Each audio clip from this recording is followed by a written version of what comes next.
Any talk of the Illuminati normally begins with a man called Adam Weishaupt.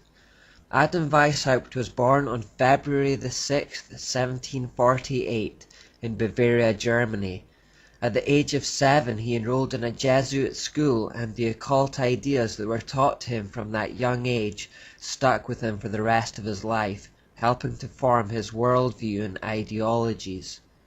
As he grew up, he also studied classic religion, which is a euphemism for Gnosticism and other ancient forms of the mysteries.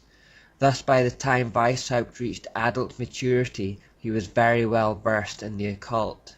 When Pope Clement XIV abolished the Jesuits in 1773, Weishaupt went on to become a professor of Catholic canon law, a post that only Jesuits had ever held up until that point, and within a few years he had joined the secret society of Freemasonry. Now, when Adam Weishaupt joined Freemasonry in the 1770s, it had already long been a fully occult society, but it was organized into the telltale pyramid-shaped knowledge hierarchy. The masses or muggles at the lower end of the society were completely ignorant of the true nature and meaning behind their doctrines and rituals. It was only as they rose through the degrees of esoteric knowledge and moved closer to the all-seeing eye of Lucifer at the top that the truth, or so-called light, of Freemasonry as they see it, began to illuminate their minds. I use the past tense, but it's the same today. In the Scottish Rite version of Freemasonry, which is the most widely known and practiced, there are a minimum of 33 degrees to ascend through in the hierarchy, with still more elite Illuminati degrees, such as the Shriners above that. Those in the lower degrees simply have no clue that they are part of an organization that ultimately worships Baal, Asherah, and Lucifer. Even those relatively high up are misdirected, and even Christians have been ensnared in the organization, believing it is compatible or even complementary to their faith. Weishaupt, however, was no such muggle. With his Jesuit background and knowledge of the mysteries through his studies of classical religion and Greek philosophy, he was well aware of the origin of the doctrines and rituals of speculative Masonry. Therefore, on May the 1st, 1776, just 3 years after the Jesuits were formally shut down, he attempted to form his own elite secret society within a secret society. He would base it on the exact same principles and techniques of the Jesuit order.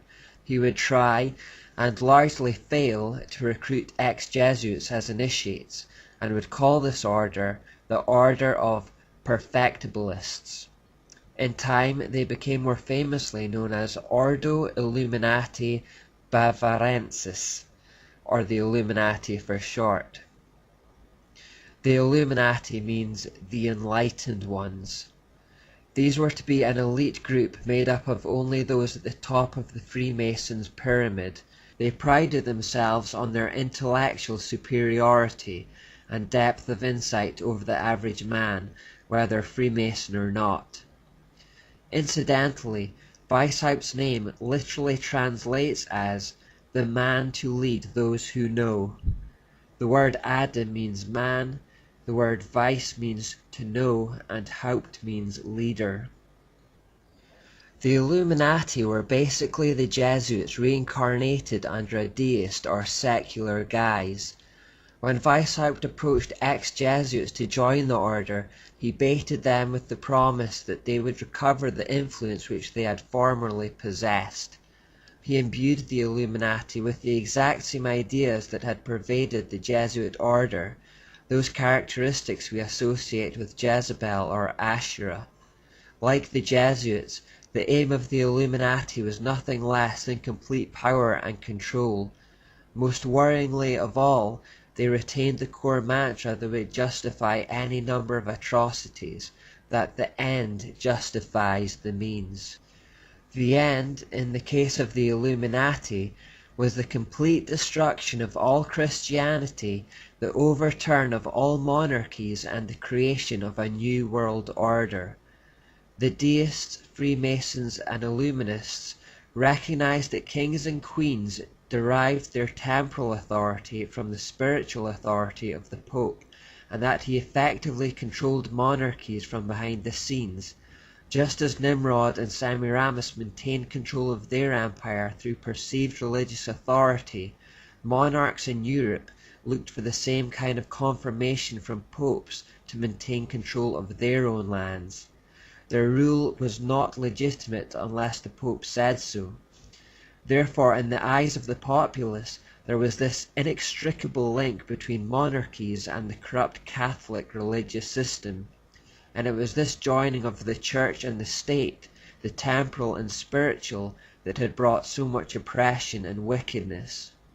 The solution for the Illuminati, therefore, was to separate church and state and to destroy both in the process. Christianity would be shut down, and the monarchies who derived their legitimacy from the Pope would have to be overthrown. There would need to be revolution. This is effectively what the Illuminati set out to achieve. Professor John Robinson, a Freemason who claims he was approached by the Illuminati to join the elite order, wrote in his book Proofs of Conspiracy in 1797. The Illuminati were conceived, organized, and activated by professionals and intellectuals, many of them brilliant but cunning and clever, who decided to put their minds in the service of total evil. A conspiracy conceived not by Masons as Masons, but by evil men using Freemasonry as a vehicle for their own purposes.